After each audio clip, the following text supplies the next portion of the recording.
Welcome back, guys, to the Builders Coach Show. I'm Jess, and I'm your host today, and I'm here with Kurt, founder of Builders Coach. Hi, Kurt. How are you? I'm good, thanks, Jess, and yourself. And hey, everyone, thanks for joining us. Yes, I'm really good. Look, today I wanted to dig a little bit deeper into being proactive. And I know you and I, we talk quite a bit around, goal setting and having a 12-week plan. But I think being proactive is more than just setting goals. It's really a mind shift that goes across the whole business, right? Absolutely, yeah. So, Including leadership, by the way. So every area of the business, from your team structure, your systems, your marketing, sales, admin, finance, of course, big one, and then your leadership as well, and mindset, which we'll get into a little later. Yeah. Yeah. So maybe the first thing we can talk about is why is it so important? And my question to you is, why do you think most builders first get stuck in this reactive mode and reactive way of working in the business? There's just so much to do in construction, right? Like on site, in the office, there's literally more things to do than there are hours in the day. And you're never going to really get on top of things. So most guys are, they're chasing their tails. They're on the proverbial hamster wheel and just putting out fires, and it's exhausting. Yeah. So it depletes, energy, mindset, motivation, drive. We have people come to us go, hey, like I'm at the point now I'm either going to eject from this business or I'm going to, get my shit together and move forward. And the solution is being proactive. Yeah, it has a massive impact on the business, right? I mean, on the person, on the leaders of the business, but also on the business, like the bottom line, correct? Like Absolutely, in terms of profit and revenue, etc. Yeah, I mean, if you zoom out at the end of the day, being proactive is all about just working on versus in the business. So and it starts with a decision, like the hallmark of leadership, one of my favorite little sayings, right, is decision making. So make a decision to work on the business and also to embrace business development. Because you can work on the business, but you can do it willy-nilly. You just plod along and do a little bit here and a little bit there, or you can go, hey, I want to do this and I'm going to do it properly. I'm going to put best practice process in place. I want to build a dream team. I want to see how far I can take it, and then have fun with it while you raise standards. Like make a decision to set high standards and then trying to hold those standards there. Yeah. So what I want to talk about first is really this mindset shift, being from being reactive to being proactive. What does that look like exactly? And can you tell when a builder is really into this reactive mindset, and what does it look like when they become proactive? Yeah, great question. At its essence, right, being proactive is it's just having a long-term perspective. So if you look at successful versus unsuccessful people, successful people have a long-term perspective. To use an analogy, we always talk about, you farming, not hunting. So people with a short-term perspective, and by the way, for most guys, it's in our DNA to go hunting, right? It's exciting. You go and catch something, you kill it, eat it, and then you go hunt something else. So a lot of builders out there are doing that with work. They pursue it, hunt it, do the job, and then on to the next one.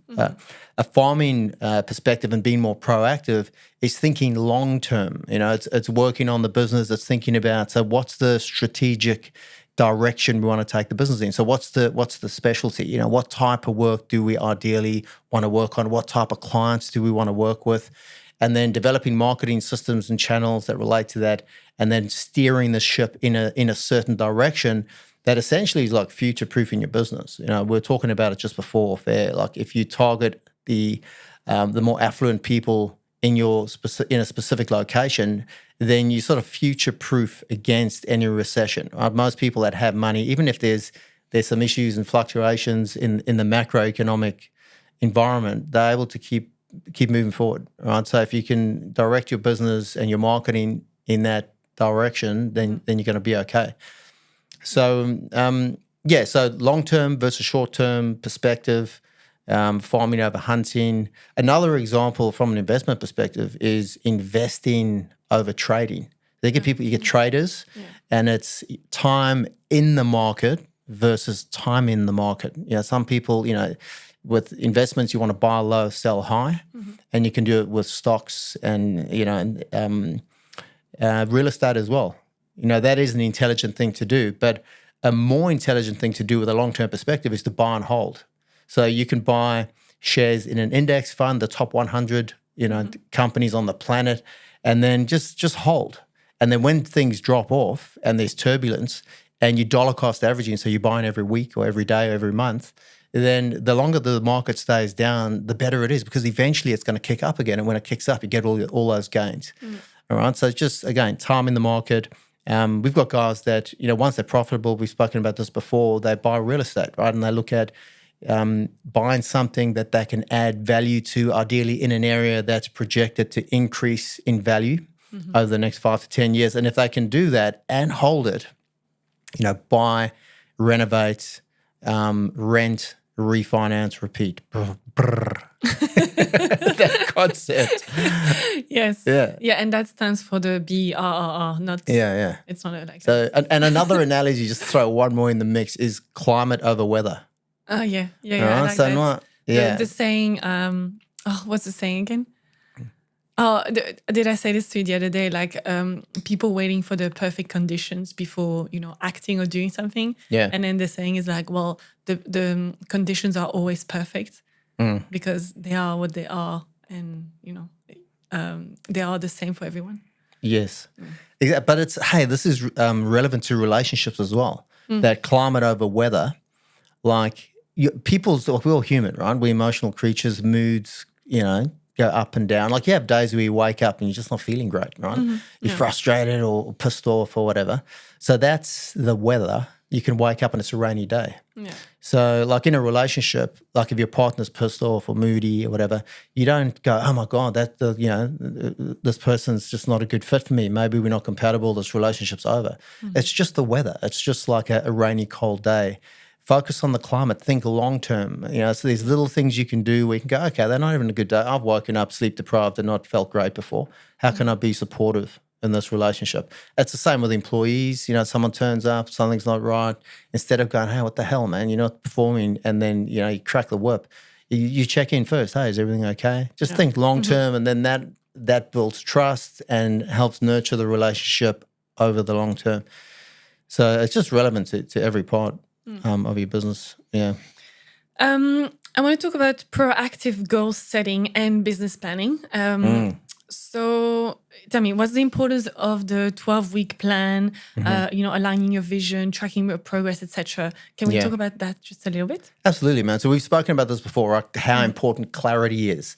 Yeah. So the number one attribute for success is clarity and focus. And again, it comes back to that decision making. Like people need to decide what they want, right? Like a lot of people on this planet don't really know what they want. They haven't made a decision. And there's a whole lot of reasons for that, right? If you unpack the psychology behind it, people are scared of failure.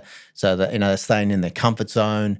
And really to be successful, you got to live on the edge of your potential, get out of your comfort zone consistently, become comfortable being uncomfortable. So really the 12-week plan and having a process, we always look for a process solution for everything, right? It is a process for getting clarity, for getting clear. And ultimately, clarity attracts money. Okay, it attracts wealth. And it's not difficult to see. Think of the most successful people on the planet. Like they know exactly what they want. And as a result, they also know what they don't want. So it's just getting crystal clear. I mean, we're talking again off air about like what's an example of a goal that's maybe not clear. So someone's saying, I want... Too vague. Too vague. I want more money. Yeah. I want to have more time with my family. I want better holidays.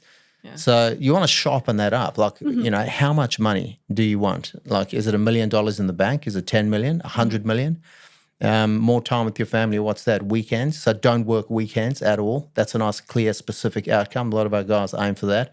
And then holiday where? Like one overseas trip a year. And if so, where? You're going to Europe. You're going to, a tropical location. Like get crystal clear. And then what you do then is activate your reticular activating system. Yeah.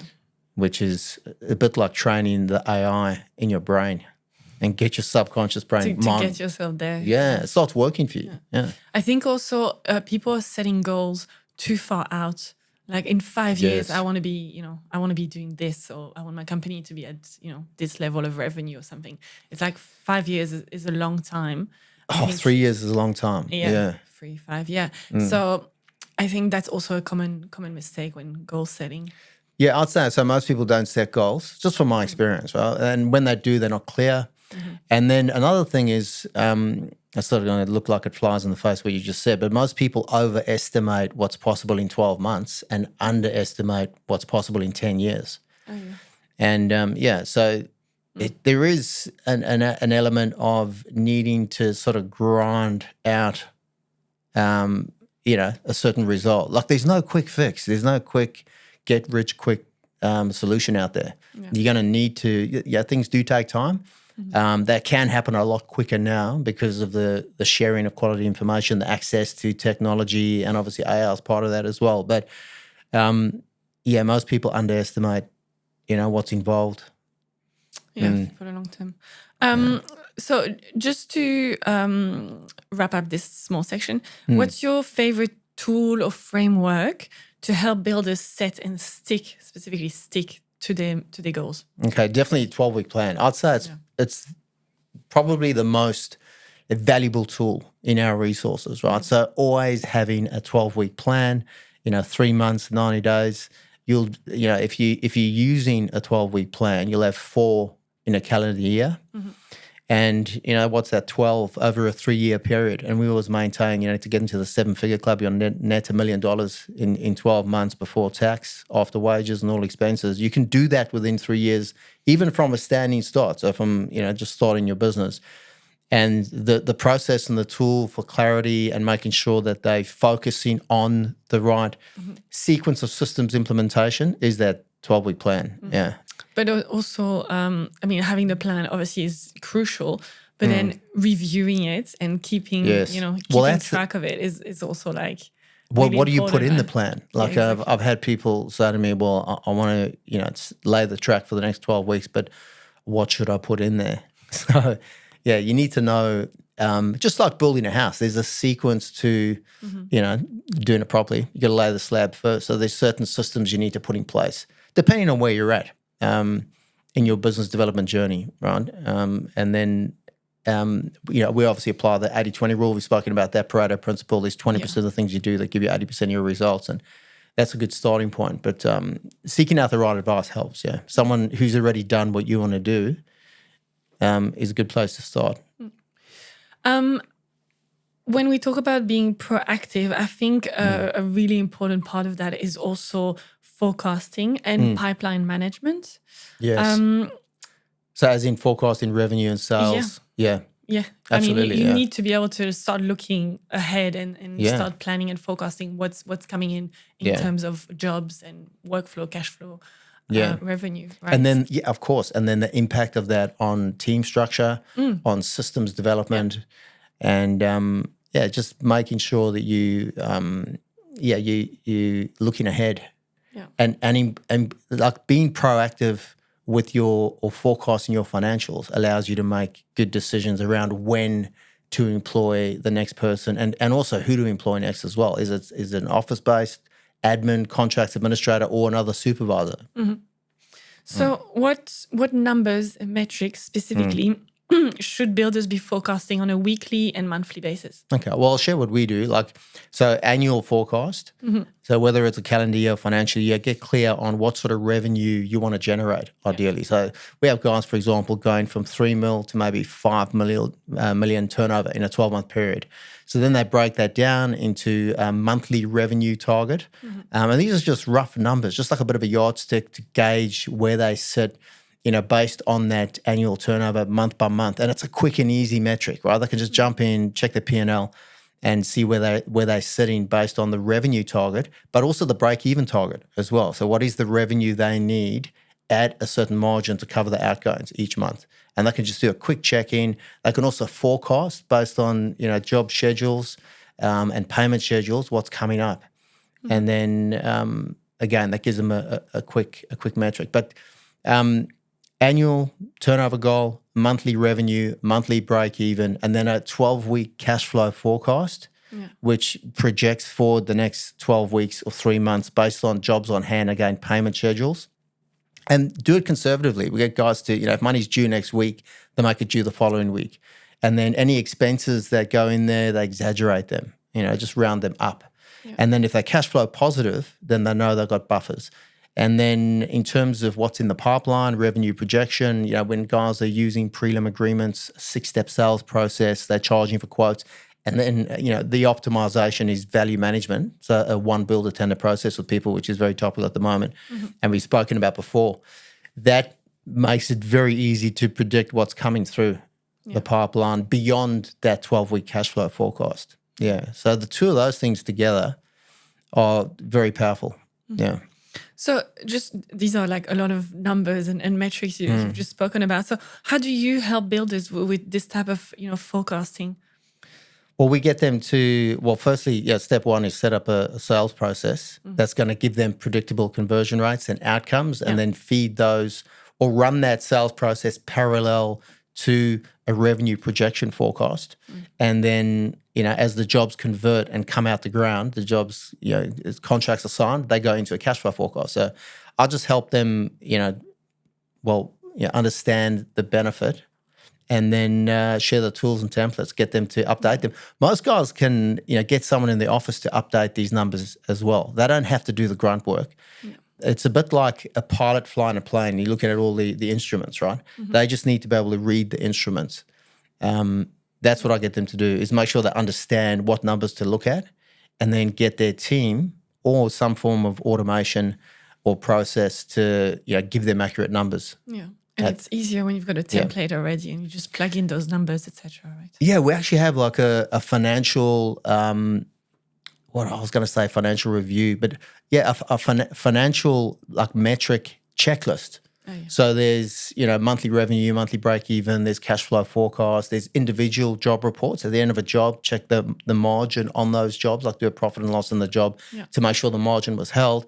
And some of those are weekly, some are fortnightly, some are monthly, some are quarterly, some are annual numbers. And then that checklist gets covered by an admin person, right? That they generate those reports, make sure they're accurate, and then they send them through to the business owner, and then he checks them. And then based on the numbers, he makes decisions on who do we employ next. Yeah. Hey, maybe we should get that advanced job scheduling tool in place. That means we can do more work with the same, resources in terms of people and everything else. So, just using checklists, but you can go down a rabbit hole with financials. So you can get the paralysis of analysis. And also most guys that come to us, their numbers are not accurate. Yeah. So it's like having the gauges that don't even work, which is dangerous. Yeah. So getting those right first, and then making sure they get the numbers sent to them, without getting bogged down.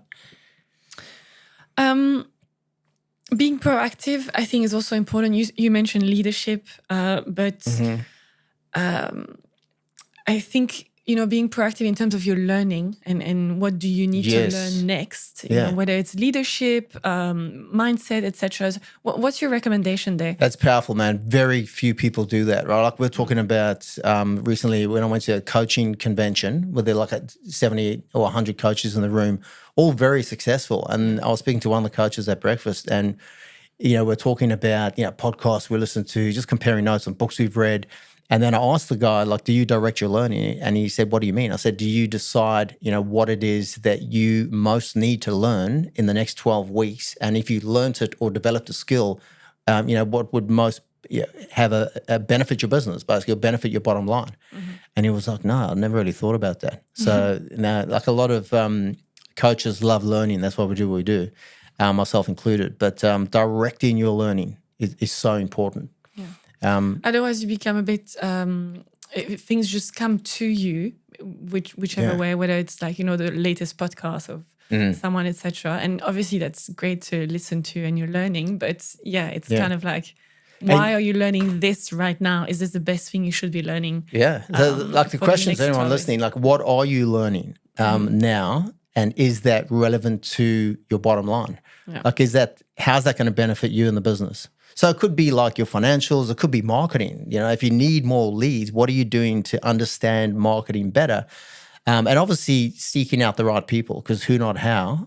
Not just asking how do I fix it, but who do I need to find who can help me fix this, who's got a track record of doing it well. It's powerful. So we get our guys to do that as part of the reflection and review. And also, I just want to say, like, you do want to have a broad like intake of information as well. Like just listening to other podcasts outside of the industry is beneficial. So you want to do a bit of both. Like just have information that you're taking in, and then also highly targeted specific skill set development as well. Yeah. Couple of questions for you. First of all, what's your recommendation to make sure that builders out there, company owners, like make space to be able to learn, to keep learning? And what does that look like exactly? And then what do you think they should be learning right now? Okay, so making space is huge, right? So what helps with that? I mean, if we look at it, it's there's a term for it, right? Monkey chatter. Like if you ever lay down in bed and you got like 17 thoughts, racing through your mind, all these different things you need to do, that's normally a reflection of not having good proactive plans. And when I say proactive plans, so we spoke about a 12-week plan, right? Writing down and focusing on, what you're going to do for the next 12 weeks, but also a weekly plan, what's your plan for the week, a daily to-do list, right? Like literally thinking about what am I doing tomorrow, and then prioritizing that to-do list. Because there's probably 27 things, what are the top 6, and then what's the one thing you're going to do? Jotting those things down on paper or capture it in whatever system you use for a daily, weekly plan helps eliminate the monkey chatter. So just that creates the headspace for you then to at least start absorbing information. But beyond that, you also need to unlearn. And one of the most powerful things, I had one of my guys say to us recently, we had a boardroom meeting, right, with our lead clients. And we were going around the room going like, so what's the outcome objective for today? And for the next 12 weeks as well, because they were spending the day reflecting, reviewing, comparing notes, and then laying the track for the next 12 weeks. So one of the guys said is to unlearn as much as possible. So there's that famous Bruce Lee saying where he said, you got to empty your cup before I can fill it up. So you can't hold on to old school ideas and ways of thinking and then think you're going to bring in new ideas. You've got to clear the decks, so to speak. Just get rid of those. And then take in new information. It's a combination of get rid of the monkey chatter, clear the decks, just even suspend whatever beliefs or ideas that you've got about how things should work, and then take in new information with an open mind, which is basically what I'm trying to say. Just keep your mind open. Personally, I struggle with that sometimes. Like I know that I think on my to-do list, there's like at least 2 or 3 things that I want to either listen to, read, or actually like do some an online course that I already bought but haven't actually done.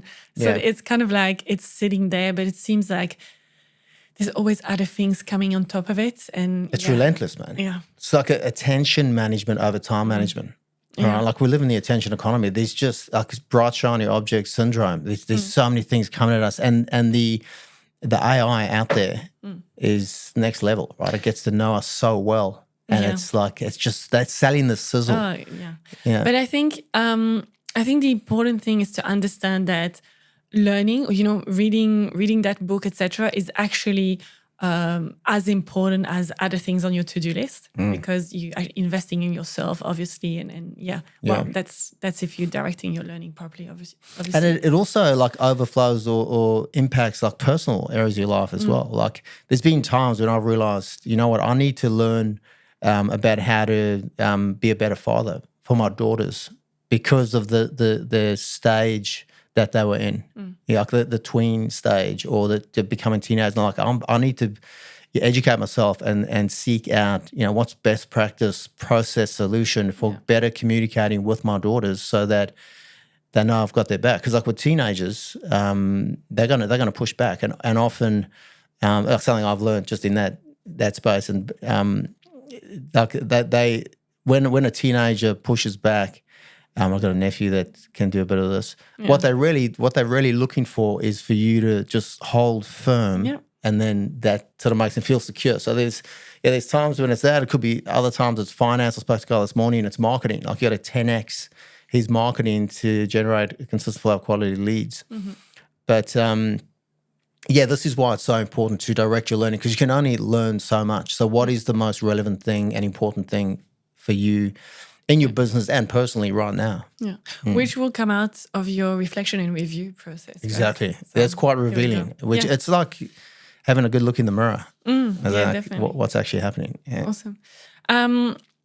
Okay, so that's in terms of learning and leading yourself, investing in yourself. Being proactive also applies to communication.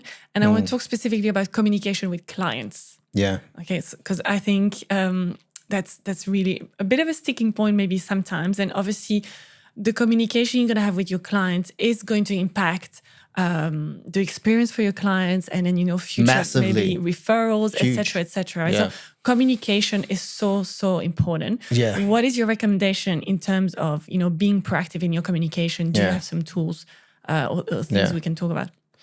Look, I'll see it as a barrier to trust in the industry. Like we're talking about how the lack of communication. Most builders don't realize communication is marketing, right? If you proactively communicate and you do it well and you have a process for doing it well, your referrals will absolutely explode. I've got plenty of examples of that. But in the same way, price shock is a barrier to trust in our industry. Communication is as well. So being proactive with it. And most guys don't realize how important it is. And in their defense, it's because they're so busy. We spoke about it before. Like there's so much to do. Like when are you going to get the time to sit down and go, okay, well, let's come up with a process for proactively communicating with our clients, and really doing that properly. And it's one of those things, like you only see the benefit when you do it, a bit like a daily to-do list, right? Yeah. Everyone's done one, but do you do it every single day? Do you prioritize it? Do you eat that frog, right? If you do that and trial it for 30 days and see what sort of impact it has, you won't be able to stop doing it because it's that powerful. In terms of results. And that's what proactive client communication does as well. So you're probably going to ask me for some examples, like what do you need to communicate with the clients? I want to talk about the thing that I was thinking about is the client agreement, right? Which is, I think, pre-construction. the ultimate, proactive communication with your clients before you start constructing. Huge, man. Yeah, I think that's so important. And it is really being proactive in terms of what is going to happen down the line. So communicating early, how are we going to work, what can you expect from us, etc. Managing clients' expectation, and then hopefully that gives you like a smooth process afterwards, because you are going to hit some issues, some late calls, etc., etc. So being able to communicate that ahead of time, I think is so important. Huge. Like nothing happens in a straight line, especially in construction, right? So there needs to be proactive communication, but like most things that work, it's counterintuitive. So you've got to literally sit down with a client and help them understand that you're going to run the job according to the contract, which makes like complete sense. And it's like, why would you need to explain that to someone? Like it sounds ridiculous. And it's important to understand that just because you know how the job's going to run and you've run hundreds of jobs, it doesn't mean your client does. Like even if they've built before, maybe they've done it once or twice, or they haven't built, they have no idea what's coming up really. Yeah. So you taking the time, right, to proactively communicate, one, that we're going to run this job according to this agreement. I don't like the word contract, right? It just sounds too freaking legal. But we're going to run it according to this agreement. And the agreement, if you I always recommend using a association contract, your local association, because they're the most used and there's more in play than any others.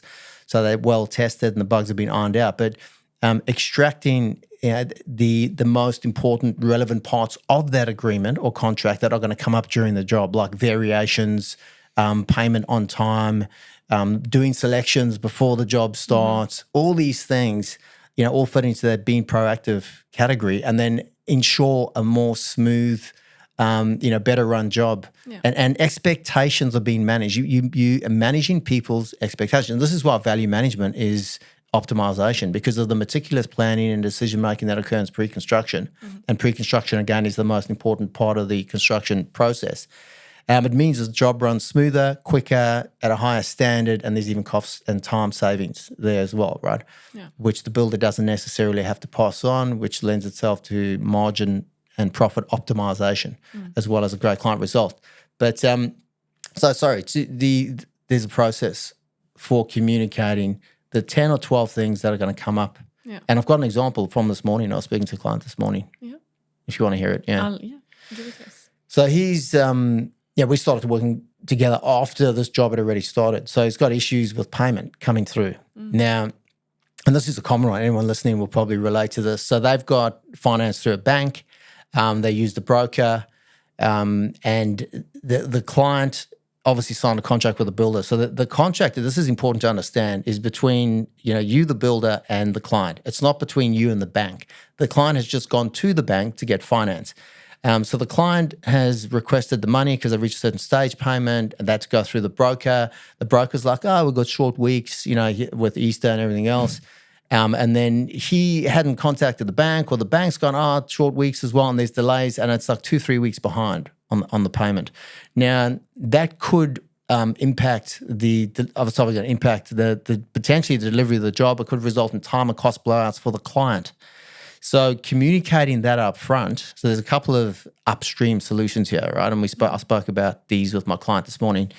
One is to follow that client pre-construction communication or agreement, and just say to them, look, it's so important that these payments come through on time. And if they don't, like, they can end up in, time and cost blowouts for you. And then ideally share an example of someone where, the job costs an extra $200,000 because the money didn't come in, they couldn't line up the trades or the materials, and then things just, domino effect, and then the client ended up getting stung. If you explain that up front, they go, oh my God, okay.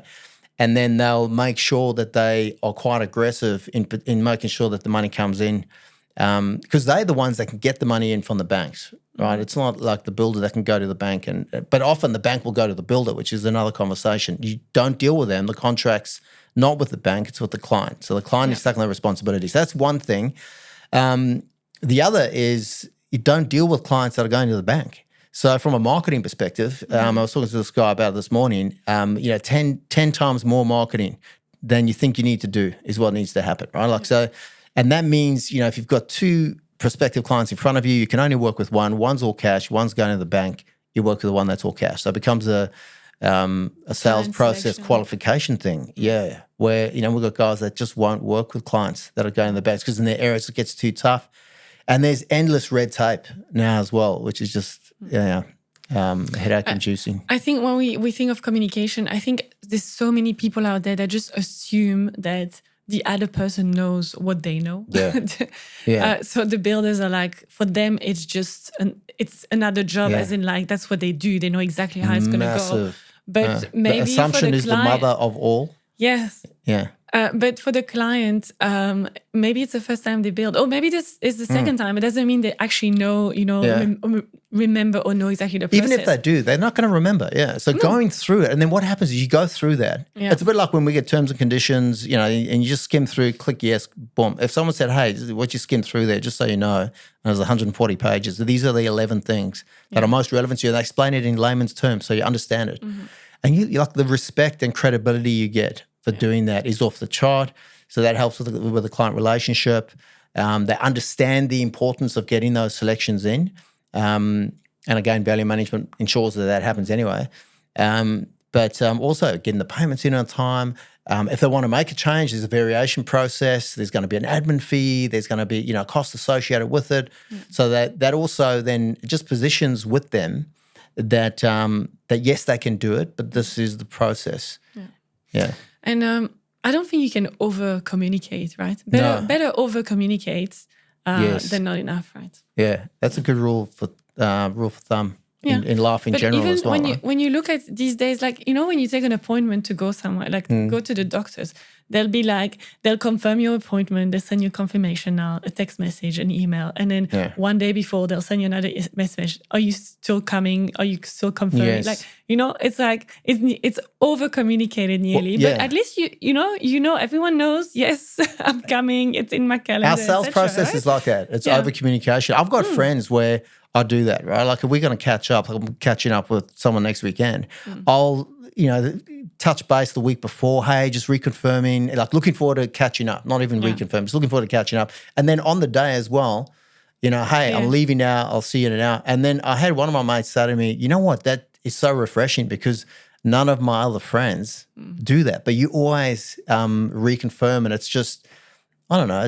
You're right. You can't over communicate. Sometimes it feels like you are. So if you feel like you are, like, no, I don't think you can over-communicate. Except for, like, one of my daughters last night, I remember we went out for dinner, she said she sees me too much on Insta. And she's like, oh, my God, not him again. Like, he just... That's a different conversation. That's right? a different story. That's a different type of Different communicating. context and different story. Yeah. She should okay. just block me. Yeah. Another thing I want to talk about, I think just as important, is really being proactive with your team, so team leadership and the culture. Yeah. And what I'm thinking when looking at this is like being proactive in terms of what is the culture that you want to have in your team, what are values, what are the rules maybe a bit Code of conduct. Like, yeah, what's yeah, the you code can have a code of so conduct. I think being proactive in terms of communicating that is so important because you do not want to have someone coming in and then them not dictating, but you know how if your culture is not strong, then your next person coming in or being hired is probably going to impact the culture Absolutely. massively. Yeah. So that comes back to decision making. It's understanding what are the values, what are the things that are important to you in your business, and then ideally getting clear on those in collaboration with your team. So there's a process we go through where we spoke about in our last pod, right? Yeah. When we're talking about team. And then identifying and really defining those values. It's a bit like your family, right? Like there's certain values that you set. Anyone who's got kids, like you tell a kid, like there's manners, like please, thank you, and there's just no getting off the hook. We just keep reminding them all the time. Those are the values. Those are important. No hitting, swearing, whatever it is, and then that's. You sort of instill those values in your kids because it's important when they go out into the world. But also, like with your team, you want to know what those values are that you want, that you're looking for in your team members, like work ethic. Someone that can work well together with other people, and then you use that as part of the recruitment process, right? To seek out those people. But if you don't make the decision, you don't decide or get clear on. Come back to clarity on what the values are, then how are you going to, attract them? Going back to the kids example, I was going to say also being clear, when we do some activities or we go on holiday, it's kind of saying, okay, well, today this is what we're going to guests and this is how it's going to work. And, That's a good example. The positioning. So before we get there, or even before guests come over, we've got people coming over, like we had it now, like we've got, we've had a busy couple of weeks. Yeah. And we go, okay, so here's what we need. This is what's going to happen today. We've got these puppies. Yeah. Things need to be calm. Yeah. And we need you guys to be on your best behavior and just it makes it a lot easier because again, things don't happen in a straight line. One of them is going to step out of line. You can look at them and go, hey, remember what because they agree. They go, yes, we understand. We agree that we're going to do that. And that's where as a parent that you can just look at them and they go, okay. I know, we spoke about it. So you're doing that with your clients, It's funny right? because I remember reading about this like at the beginning of motherhood, and then it's something I didn't think about, like, especially, when you got really small kids and they like have tantrums or whatever, like if you have like a 2 or 3 year old. And then I remember thinking, I read this thing, if you position, like, before you're going out or before you're going to see someone, or you just like talk to your kid and say, this is what's going to happen. This is how we're going to do it. This is what you can expect. And at the end, we're going to, just being really clear. And to me, it sounded, wow, that's over communication with a kid, but actually it really works. Well, it does, it works with all human beings, That's great when you can negotiate. Sorry, we're comparing having kids to having a team, but I mean, there's a lot of, like, they run parallel. There's a lot of similarities there. Yeah, there is. Sorry, one question before we close this off. So what could be one shift a builder owner can make this week, if you wanted to think about this week, to get their team thinking ahead? Because you also want to make sure that you're thinking ahead, you're being proactive, but how would you try to get that mindset into your team? For being proactive? Being proactive, but just getting them to have a little bit more leadership, being proactive, thinking ahead, for the next few weeks, etc. Well, do you have like a quick tip of something you could do? It depends on, like, everyone's business is different and they're at different stages of growth and evolution. But if we use an example of, say, the builder's got a team that runs the jobs on site, it's important to communicate the hierarchy, right? There's a hierarchy, like a leadership hierarchy in every team. So you'll have like a leading hand foreman, a supervisor, project manager, someone who's running the jobs and overseeing the jobs. And they need to schedule the jobs, program, do call forwards to the subcontractors. Just be at least 2 to 4 weeks ahead in their planning. And then, so that's what they're doing there. And then any questions that the on-site team has, they need to know who to direct those questions to, which would be the site supervisor. Like a lot of business owners and guys listening, they're getting phone calls about mundane, trivial things. We were speaking about someone about this just yesterday. And then, they get bogged down. They become the bottleneck in the business because they haven't really put a structure in place with the team, with a hierarchy of leadership, and helped everyone understand who they report to, who they ask, any questions. That's really important. Yeah. Awesome. But if that's the business owner, then that's them. But really, and then they need to just on that, get off site as quickly as possible. Yeah. Awesome. Well, look, really enjoyed this episode. Just to recap, so really being proactive, super important. We spoke about goal setting, but we also talk about forecasting, learning, communication, and leadership. So it really goes across all these different areas. So hopefully there's a few tips for our listeners out there. Anything else you wanted to finish off with? Just anyone listening who's overwhelmed and maybe they don't have a lot of clarity, they haven't set goals, they're unsure how to break out of their current cycle, get off the hamster wheel. Make sure you get in touch. Even if you're a small builder, if you're a young guy just starting out, we do have entry-level programs now, Silver Circle, to help get you guys on the right track quickly and well. So you can contact us through our website, builderscoach.com. And I would love to hear from you. Thanks for joining us, guys. Appreciate it. I was just going to say one last thing. Yes. Because it's coming up in a couple of months. Yes. The Builders Coach Success Summit 2025 coming up 19th and 20th of June. Yes. Guys, if you haven't put it into your 12-week plan yet, please do so. It's going to be an amazing 2 days this time. Yes. 2 days implementation with great speakers, including you, obviously running most of the show, and then an awesome keynote speaker also. So really looking forward to it. Can't wait, man. And I would love you guys you can come from anywhere in the world, come and enjoy Sydney, Manly in particular, and it'll be good to catch up with people face to face and have a steak and a beer as well in between. Yeah, we're going to do some networking also, so it'll be awesome. Absolutely. Great. Perfect. Thanks, guys, and we'll see you in the next one. Look forward to it. Cheers, Jess. Bye.